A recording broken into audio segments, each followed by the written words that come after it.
ці карова цельная, ці не, трэба спрабаваць яе малако гэткім чынам.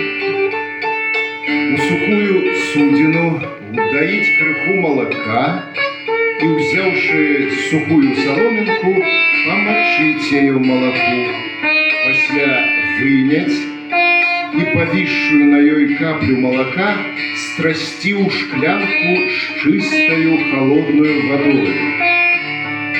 Калі карова не цельная, дык гэтая капля, ледзь дакрануўшыся да вады, адразу распусціцца ў ёй.